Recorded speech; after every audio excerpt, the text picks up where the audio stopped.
नमस्कार, मेरा डॉक्टर इस कार्यक्रम में सभी दर्शकों का स्वागत है।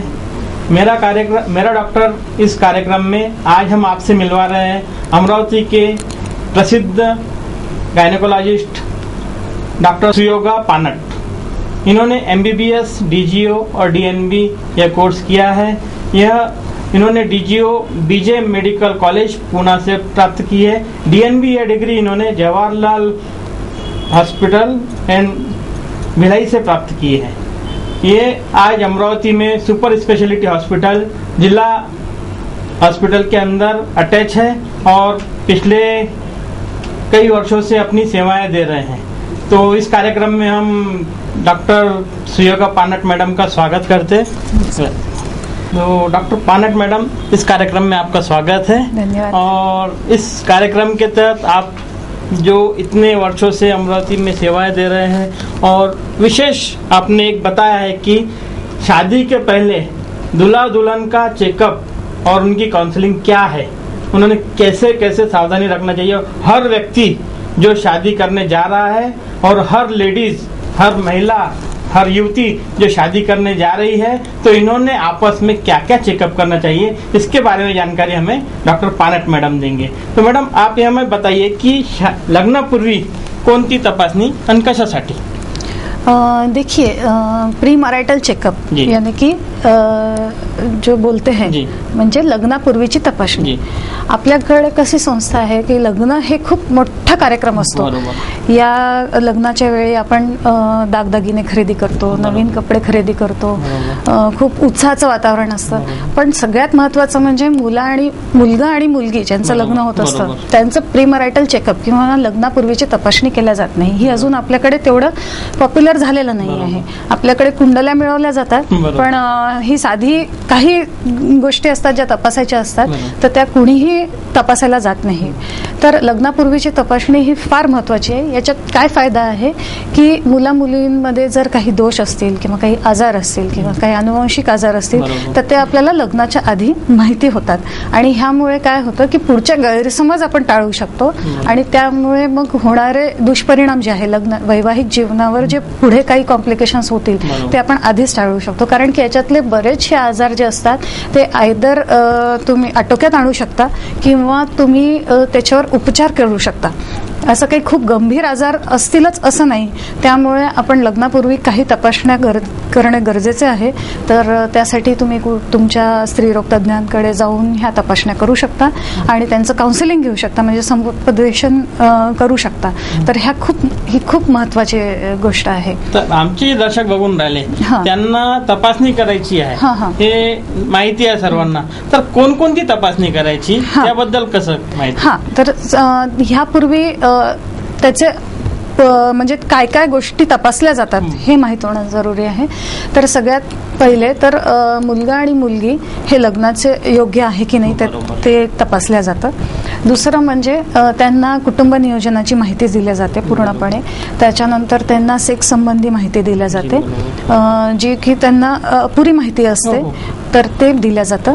काही वेळेला काय असतं की जे युवक युवती असतात ते त्यांना संपूर्ण शास्त्रीय माहिती नसते त्यांना, त्याच्यामुळे त्यांच्यामध्ये काही गैरसमज असतात किंवा काही विकृती निर्माण झालेल्या असतात, तर त्याचा फायदा त्यांना होऊ शकतो। दुसरं म्हणजे की एकमेकांमध्ये जर काही मानसिक आजार असतील, काही बिहेवियरल प्रॉब्लेम्स असतील, ज्याला आपण म्हणतो की वागणुकीतले काही दोष असतील, तर ते सुद्धा त्यांना कळतात लग्नापूर्वीच्या तपासणीमध्ये।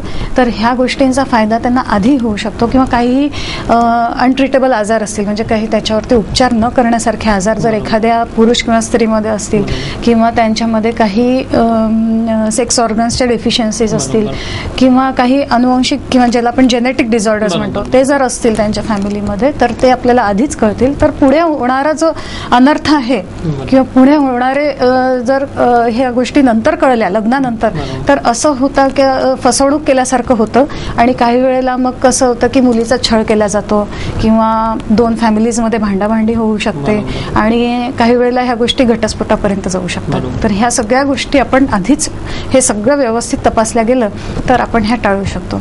तर ह्याच्यामध्ये तपासण्या ज्या केल्या जातात, तर स्त्री जी असते तिची पूर्ण शारीरिक तपासणी केल्या जाते। त्यामध्ये तिचं हार्ट रेट म्हणजे तिचं हृदयाची गती, त्याच्यानंतर तिचं श्वास घेण्याची गती, त्याच्यानंतर तिचं ब्लड प्रेशर, त्याच्यानंतर गरज असेल तर तिच्या जनेंद्रियांची तपासणी, ह्या सगळ्या केल्या जातात. त्याच्यानंतर पुरुषांमध्ये सुद्धा ह्या सगळ्या तपासण्या केल्या जातात. आणि त्याच्यानंतर मग काही लॅबोरेटरी टेस्ट असतात. तर ज्या लॅबोरेटरी टेस्ट ज्या असतात त्याच्यामध्ये आपण कम्प्लीट हिमोग्राम करतो. हिमोग्राम म्हणजे काय की रक्ताचे प्रमाण किती आहे शरीरामध्ये ते कळलं जातं, किंवा काही वेळेला रक्तात किती साखर आहे, आणि महत्वाचं म्हणजे रक्तगट तपासला जातो, जो की खूप महत्वाचा आहे. महत्वाचा क्वेश्चन मी इथे थांबणार आहे. तर मला अशी माहिती आहे की एकाच गटात जर पॉझिटिव्ह RH फॅक्टर आला तर ते कोणता परिणाम आहे? पॉझिटिव्हनी फरक पडत नसतो. पॉझिटिव्ह निगेटिव्ह जर आई जी असते म्हणजे स्त्री जी असते ती जर निगेटिव्ह असेल आणि पुरुषाचा रक्तगट जर पॉझिटिव्ह असेल तर अशा वेळेला कधी कधी प्रॉब्लेम्स येऊ शकतात. पण हा काही खूप गंभीर प्रॉब्लेम नाही आहे. एक सिम्पलचं इंजेक्शन असतं एनटीडीचं. ते इंजेक्शन जर आपण आधी प्रेग्नन्सीमध्ये पण देतात आणि प्रेग्नन्सी म्हणजे डिलिव्हरी झाल्यावर 72 तासाच्या आत पण देतात. त्याने पुढचे कॉम्प्लिकेशन्स आपण टाळू शकतो.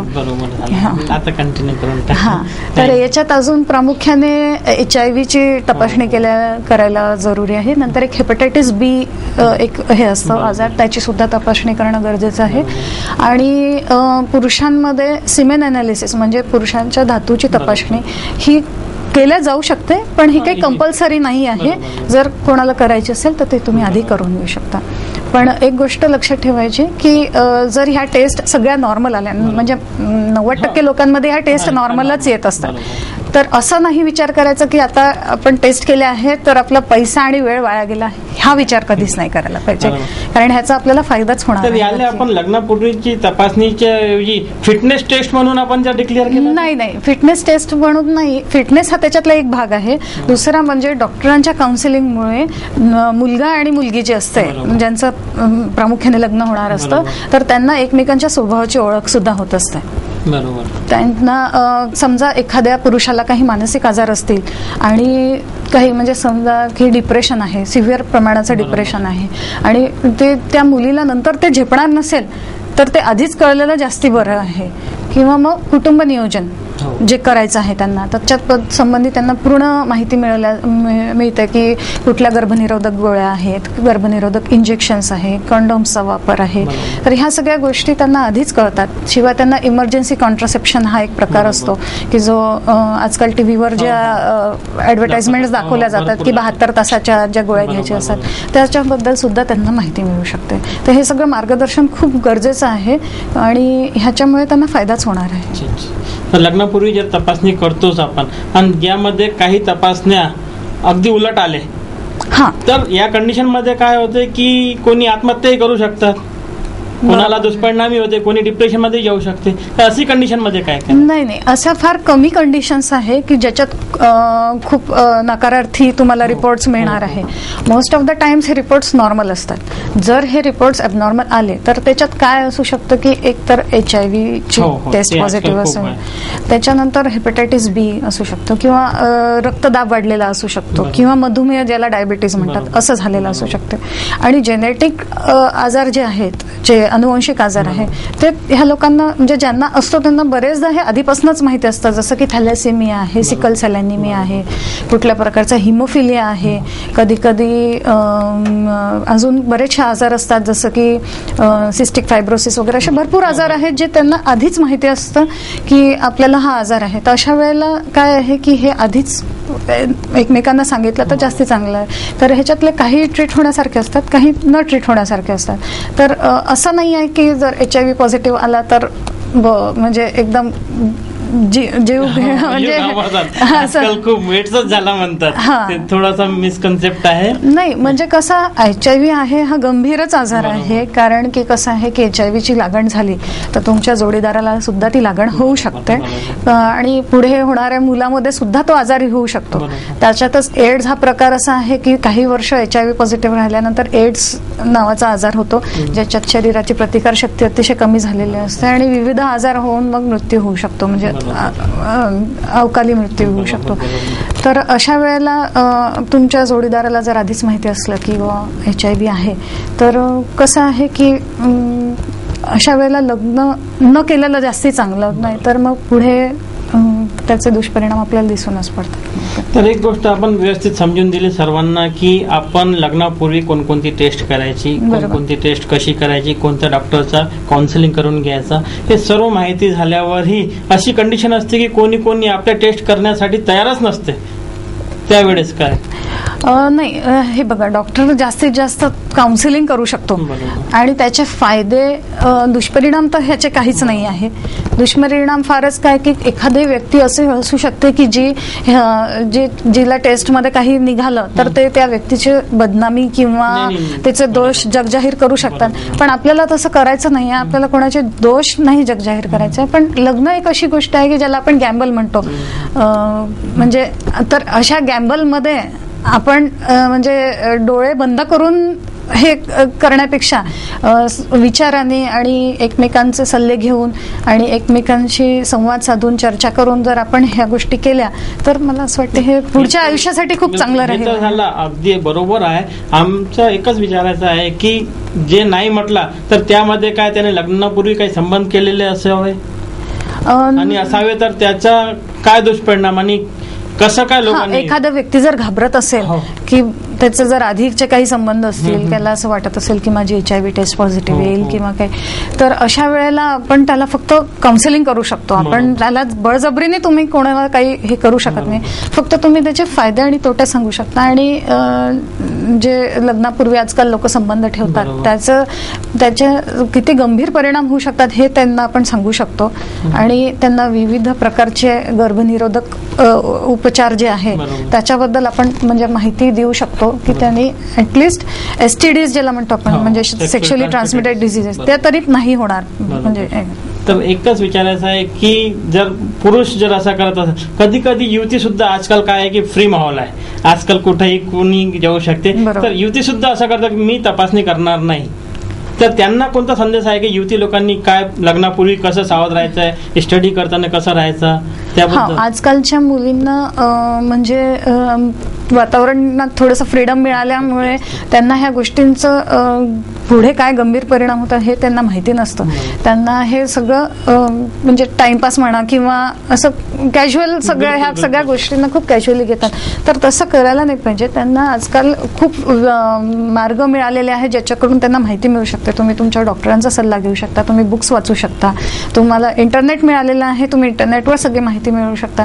तर त्यांना ह्या गोष्टींची सगळी माहिती असायला पाहिजे की काय गोष्टी केल्याने काय परिणाम होऊ शकतात. त्यांची बदनामी होऊ शकते, त्यांना गंभीर स्वरूपाचे आजार होऊ शकतात, त्याच्यानंतर त्यांना पुढच्या आयुष्यात लग्न झाल्यावर आणखी काही प्रॉब्लेम्स येऊ शकतात. तर असं न करणे जास्त योग्य आहे. म्हणजे तो अभी आप डॉक्टर सुयोगा पानट मैडम से शादी के पहले क्या क्या सावधानी के साथ दूल्हा दुल्हन दोनों ने अपना चेकअप कराना चाहिए इसकी जानकारी हासिल कर रहे थे, और शादी के पहले संबंध जो आजकल के युवक युवती बना लेते हैं तो उसके क्या क्या दुष्परिणाम है और क्यों नहीं बनाना चाहिए, और किस तरह अपनी लाइफ को सेटल करने के लिए यंग जनरेशन ने अपने आप को संभालने के लिए कौन कौन सी बातों की तरफ ध्यान देना चाहिए, ये बताएंगे थोड़े ब्रेक के बाद. तो मिलते हैं ब्रेक के बाद.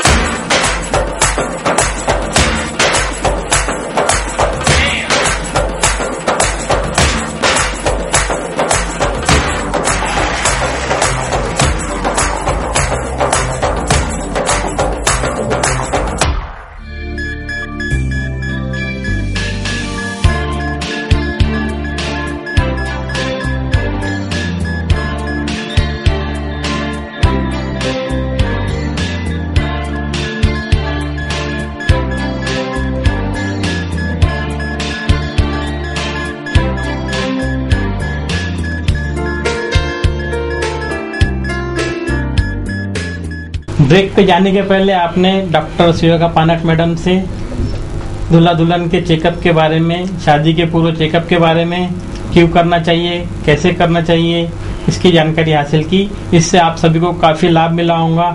इसके बाद डॉक्टर पानट मैडम से और भी जानकारी हासिल करते हैं. तो मॅडम, ब्रेक नंतर आपलं स्वागत आहे. हे जे तपासणी आपण करून राहिलो किंवा करणार आहे तर केव्हा करायची?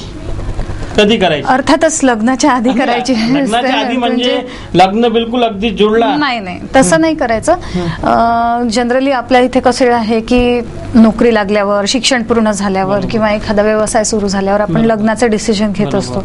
तर साधारण ही तपासणी लग्नाच्या 6 महिने आधी करायला पाहिजे.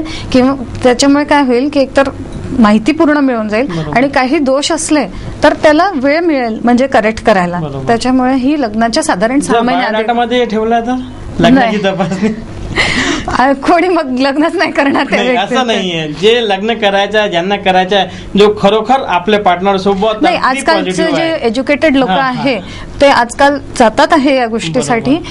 बरेचदा लग्न ठरल्यावर आपल्या होणाऱ्या नवरा किंवा बायकोसोबत ते जातात. तर जोडीदारासह जर तुम्ही गेले तर मग उत्तम, कारण मग एकाच वेळेला दोघांचे काउन्सिलिंग होऊ शकतं. पण जर असं नसेल, लग्न आता ठरलेलं नसेल किंवा फ्युचरमध्ये होणार असेल तर एकट्याने जाऊन सुद्धा ही तपासणी करता येतं. ह्याच्यात कुठल्या गार्डियनला सोबत नेलं तर जास्ती चांगलं. म्हणजे कोणी सोबत असेल तर मग तुम्ही आणखी त्याच्यातल्या म्हणजे फॅमिलीला सुद्धा त्या गोष्टीबद्दल काही त्याच्यात आजार जर आढळला तर फॅमिलीला सुद्धा ती गोष्ट माहिती होऊ शकते. म्हणजे मग इमिजिएट स्टेप्स. आपल्याकडे कसं आहे की जर काही असेल आजार एखाद्या व्यक्तीला, एखाद्या मुलीला काही आजार असेल सपोज, तर फॅमिलीत कसं असतं की आई वडील हे सांगतात की सांगायचं नाही, ही गोष्ट लपवून ठेवायची किंवा तू बोलू नको कुठे किंवा असं. तर हे नाही, डॉक्टरांच्या जवळ तुम्ही गेल्यावर सगळ्या गोष्टी स्पष्ट आणि खऱ्या सांगायला पाहिजे. म्हणजे काय होईल की कुठली गोष्ट म्हणजे समोरच्या पर्सनला तुम्ही फसवणार नाही ही गोष्ट.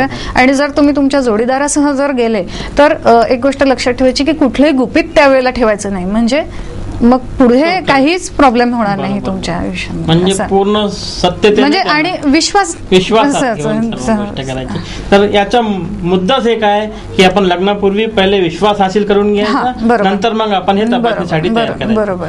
नाहीतर आपण पहिले सांगितलं. आणि हे काम थोडंसं डॉक्टरांवरही अवलंबून आहे. नाही मॅडम, एकच विचारायचं आहे की जर आपण कोणालाही सांगितलं, कोणती एखादी शिक्षित मुलगी असते किंवा एखाद शिक्षित म्हणजे युवक असते, पुरुष असते, तर त्याला सांगितलं की रक्ताची तपासणी कर, तो एकदम डायरेक्ट म्हणते मी कशाला करू, मला कोणता दोष नाहीये. नाही, जर त्यांना तुम्ही पूर्ण माहिती जर दिली ह्या गोष्टींची, सगळ्या गोष्टींची, तर मला असं वाटतं की ते तयार होऊ शकेल. कारण आपण सिम्पलच टेस्ट करत असतो खूप. आणि ब्लड ग्रुप माहीत होणं तर आवश्यकच आहे. जर पेशंटचं हिमोग्लोबिन माहीत होणं आवश्यक आहे. म्हणजे ॲनिमिया आहे का, जर ॲनिमिया सारखे साधे आजार असतील तर त्याला आपण करेक्ट करू शकतो.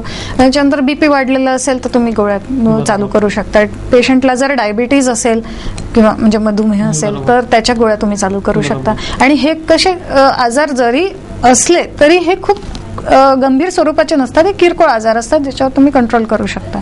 आणि जर काही असेल त्याच्यात काही गंभीर आजार जर माहीत असेल झाले की समजा एखाद्या पेशंटला फिट येत असेल किंवा एखाद्या पेशंटला दम्याचा आजार असेल किंवा आणखी कुठला असा टाईपचा आजार असेल तर तो तुम्ही आधीच प्रिव्हेंट करू शकता. एखाद्या पेशंटला थॅलेसेमिया म्हणजे रक्तातलं एक जीनमध्ये हे असतं, तर अशा वेळेला मुलीला जर असलं तर मुलाला आहे की नाही ते तपासणं आवश्यक आहे. किंवा कारण काय की जर मुलीलाही असलं आणि मुलालाही असलं तर पुढच्या पिढीत येण्याची शक्यता जास्त.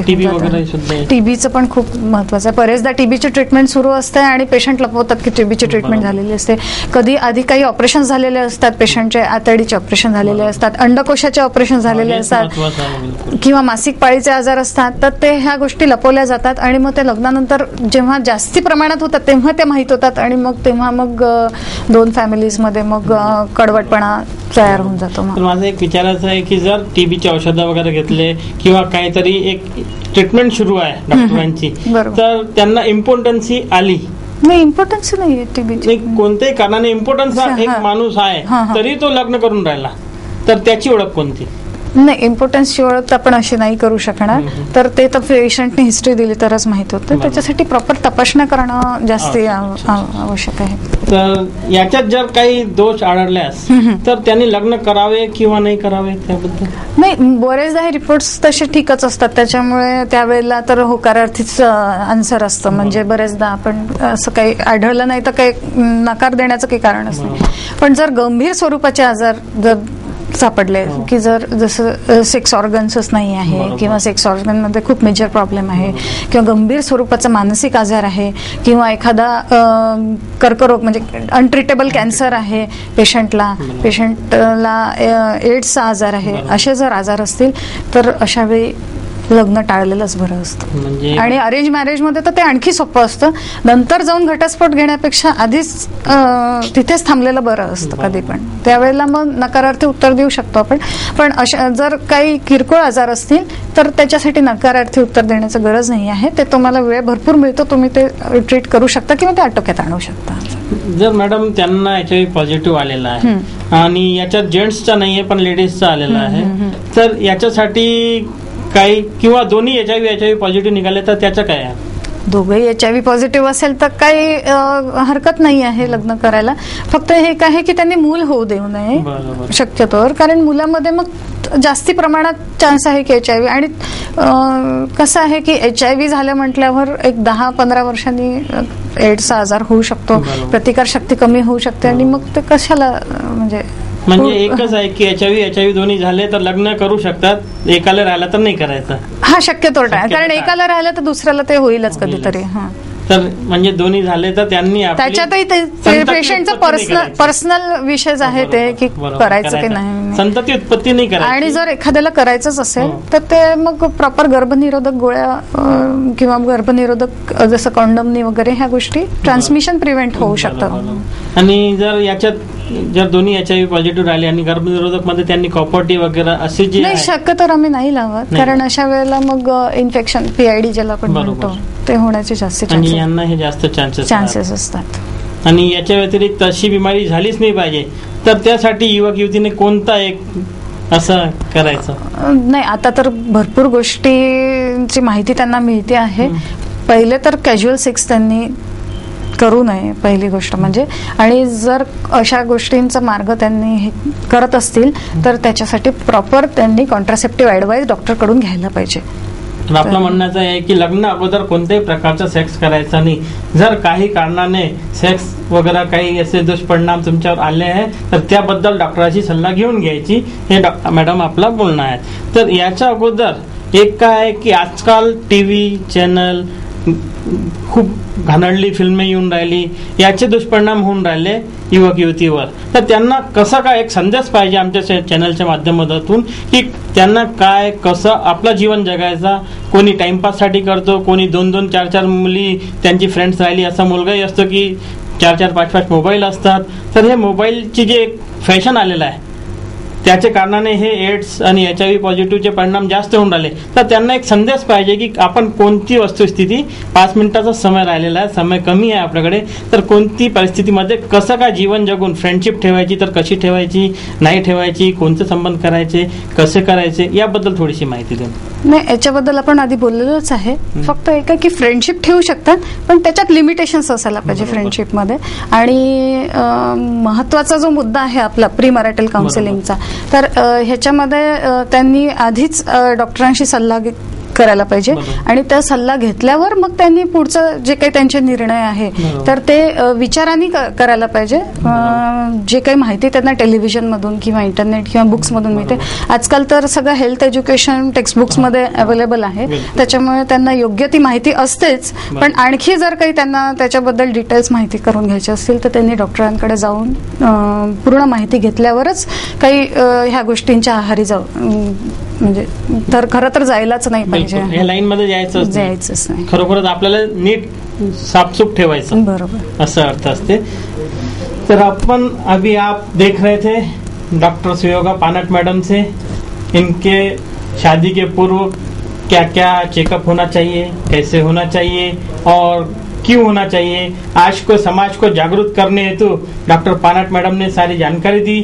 समाज जागरूक रहेगा, नवे जो शादियां होती है उसके अंदर क्या क्या कमी और क्या क्या परेशानी हो जाती है जिससे कि दो फैमिली के अंदर काफी गंभीर परिणाम में झगड़े हो सकते हैं. इसका न होने से शादी के पूर्व ही सारी की सारी चेकअप, शादी के पूर्व ही सारा का सारा पूरा का पूरा मटेरियल आपको दिया है कि कौन कौन सी चेकअप करे, कौन कौन सी बीमारी के बारे में जाने, कौन कौन सी दवा के बारे में जाने.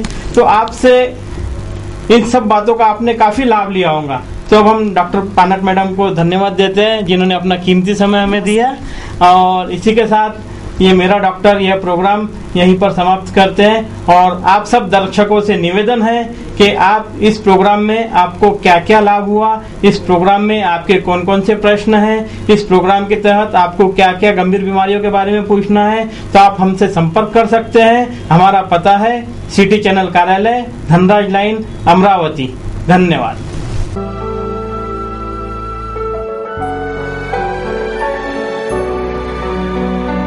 मेरा डॉक्टर यह कार्यक्रम आपको कैसा लगा हमें जरूर बताइए। आपके सुझाव सादर आमंत्रित है। हमारा पता है सिटी चैनल कार्यालय, Dhanraj lane, Sakkar 7, Amravati. Phone number 2563833।